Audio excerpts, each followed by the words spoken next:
એક શિક્ષક હતા, મને ખબર છે, અમારે સમાજ વિદ્યા ભણાવવા માટે આવતા હતા. એ આવે એટલે એક તો પાન ખાઈને આવે, પાન ચાવતા જાય અને સમાજ વિદ્યાનો પાઠ બાલસ્વામી પહેલેથી શરૂ કરે. હવે ઇતિહાસ ને સમાજ વિદ્યા ને એના બધા પાઠ વાંચવાના શરૂ કરે. આખો વંચાઈ જાય ત્યાં સુધી ઊંચું ન જોવે, પુસ્તકમાં જોવે. છોકરાઓ બધાય ઝાંસીની રાણીને મૂછ્યું બનાવતા હોય, બરાબર, અને આવડા એમ વાંચે જતા હોય. હવે એ વાત વંચાઈ જાય પાઠ એટલે પુસ્તક હેઠું મૂકી દે ને એમ કે જાઓ વાંચો તમે કેમ. એટલે પછી છોકરાઓને વાંચવું વાંચે ને રમતું કરે. આવી રીતે સમાજ વિદ્યા ભણાવે. આમાં છોકરાઓને આવડે શું ભાઈ? એટલે એક વ્યક્તિ એનું યથાર્થ કર્તવ્ય ન નિભાવે એટલે માથાકૂટ બહુ ઝાઝાને થાય. એટલે બીજો ધર્મ છે પોતપોતાનું કર્તવ્ય યથાર્થ નિભાવવું, એનું પાલન કરવું.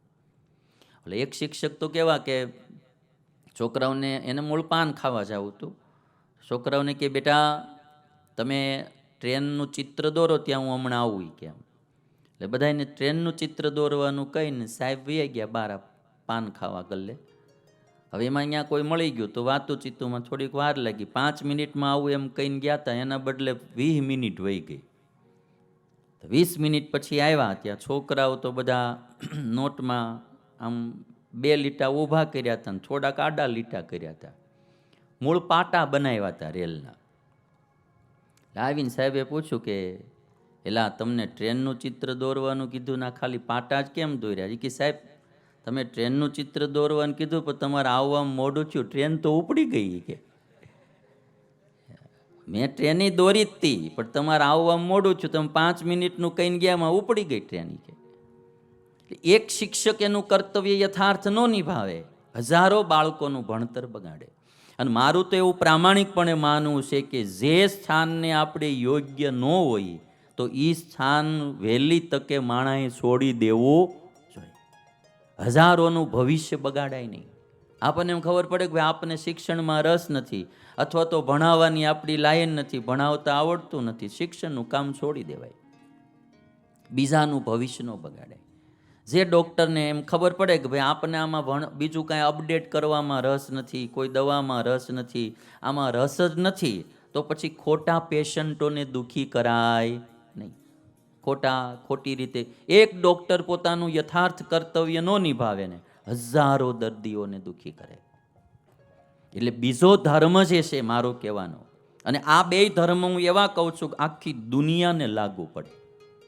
સનાતન ધર્મ એ આખી દુનિયાને લાગુ પડે, કર્તવ્ય ધર્મ એ આખી દુનિયાને લાગુ પડે. એમાં કોઈ સંપ્રદાયવાદ ન આવે, એમાં કોઈ દેશવાદ ન આવે, એમાં કોઈ જ્ઞાતિવાદ ન આવે. સનાતન ધર્મનું પાલન દુનિયાના હરેક વ્યક્તિએ કરવાનું હોય અને કર્તવ્યનું પાલન દુનિયાના હરેક વ્યક્તિએ કરવાનું હોય. આ બે ધર્મની વાત આપણે ગઈકાલે કરી. ત્રીજો ધર્મ છે કહેવામાં આવે શાસ્ત્રોમાં, એ છે સદ્ગુણો, જેનામાં દયા, ક્ષમા, તિતિક્ષા ઇત્યાદિ સારા સદ્ગુણો હોય, બરાબર, નમ્રતા, વિવેક, આ બધા સદ્ગુણો હોય તો માણસો એમ કે બહુ ધાર્મિક પુરુષ છે, બહુ ધાર્મિક પુરુષ. એટલે શાસ્ત્રોમાં સદ્ગુણોને પણ એક ધર્મ શબ્દથી કહેવામાં આવ્યા. સદ્ગુણોનો સમૂહ એ ધર્મ છે અને દોષોનો સમૂહ એ અધર્મ છે. કામ, ક્રોધ, લોભ, માન, ઈર્ષ્યા, રાગ, દ્વેષ, આ બધો જે દોષોનો સમૂહ એ બધો અધર્મ છે. એટલે સદ્ગુણ, ધર્મનું પાલન કરવું, ધર્મ રાખીએ સુખી થાય. સૂત્ર બોલે સુખસ્ય મૂલમ ધર્મ, બરાબર, સુખ જોતું હોય તો ધર્મ પાળવો જ રહ્યો, એ બહુ પાકું છે, બરાબર. ધર્મ શાસ્ત્રો કહે છે એટલે નથી પાળવાનો, ધર્મ જેણે સુખી થવું હોય એને પાળવાનો. ધર્મ શાસ્ત્ર કહે છે એટલે નથી પાળવાનો, ધર્મ સુખી થવું એને પાળવાનો. એટલે જેણે સુખી થવું એને ધર્મ પાળવો. ધર્મ પાળવો એટલે શું? પહેલું મેં કહ્યું સનાતન ધર્મ પાળવો, કર્તવ્ય ધર્મનું પાલન કરવું. અને ત્રીજું સદ્ગુણો ડેવલોપ કરવા આપણા જીવનમાં. દયા, ક્ષમા, તિતિક્ષા આદિ સદગુણો એનો સમૂહ ડેવલપ કરવો, આ બી ધર્મ છે. દ્રૌપદીના 5 દીકરાને અશ્વત્થામાએ મારી દીધા, છતાંય મારી નાખ્યા. છતાંય દ્રૌપદી પાસે જ્યારે અશ્વત્થામાને લાવવામાં આવ્યો ત્યારે દ્રૌપદી એમ કીધું કે મુચ્યતામ મુચ્યતામ એશ, આને છોડી દો, છોડી દો. આ એક તો ગુરુનો પુત્ર છે, બ્રાહ્મણ છે, એમાં પાછો ગુરુનો પુત્ર, એને છોડી દો. 5 દીકરાને મારનારાની ક્ષમા કરી દેવી, આ કોઈ નાનો સદગુણ કહેવાય નહીં. આપણે ઘરમાં જરા તરા કોઈ ભૂલ કરી હોય તો માફ કરી શકતા નથી. એટલે આ બહુ કઠણ કામ છે. એટલે સદગુણોનો સમૂહ એ જે આપણામાં ડેવલપ થાય, આપણા જીવનમાં આવે, તો એ ત્રીજો ધર્મ છે. એટલે શાસ્ત્રોમાં સદગુણોને ધર્મ કીધો, દોષોને અધર્મ કીધો. અને ચોથો પ્રકાર તમને ધર્મનો બતાવું તો હવે એ કે જે કંઈ સત્કર્મ કરીએ એને પણ ધર્મ કહેવામાં આવે.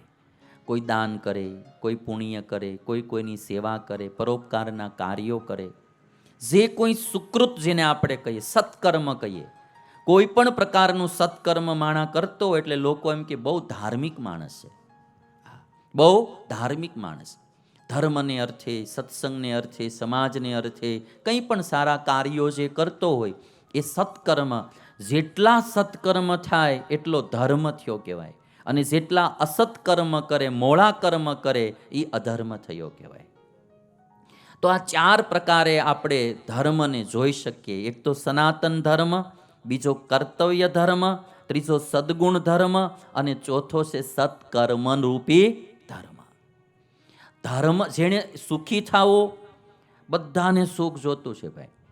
એટલે તમે આટલા બેઠા છો, હું તમને પૂછું કે આમાં સુખી થવું હોય ઊંચી આંગળી કરો. હજી ટાઈટ નથી વળી, જરા કરવી હોય તો કરો, સુખી થવું હોય તો. હજી ટાઈટ નથી વળી, બરાબર છે? બધાને થવું છે ને સુખી ભાઈ. હવે દુઃખી થવું હોય એ ઊંચી આંગળી કરો. દુઃખી કોઈ નહીં થવું, બરાબર? બધાને સુખી થવું. સુખી થવું હોય તો શાસ્ત્રો એમ કે ધર્મનું પાલન કરો. ધર્મનું પાલન કરવું. ઘણીવાર અમારે સાધુઓ બધા કથા કરતા ધર્મ પાળવો, ધર્મ પાળવો એમ કરીએ જતા હોય, પણ હું પાળવું એ પછી કોઈને ખબર પડે. એટલે મેં આજ વિવરણ સાથે આ વાત કીધી કે ભાઈ ધર્મ પાળવો એટલે જે શાસ્ત્રોમાં સનાતન ધર્મનું પ્રતિપાદન છે એવા સત્ય બોલવું, ચોરી ન કરવી, હિંસા ન કરવી, વ્યભિચાર ન કરવો, એ સનાતન ધર્મનું પાલન કરવું. કર્તવ્ય ધર્મનું પાલન કરવું. સદગુણો જીવનમાં ગ્રહણ કરવા, સદગુણો આપણામાં આવે એવું જીવન બનાવવું અને સત્કર્મો કરવા. આ માણસને પૂરેપૂરો ધાર્મિક કહેવામાં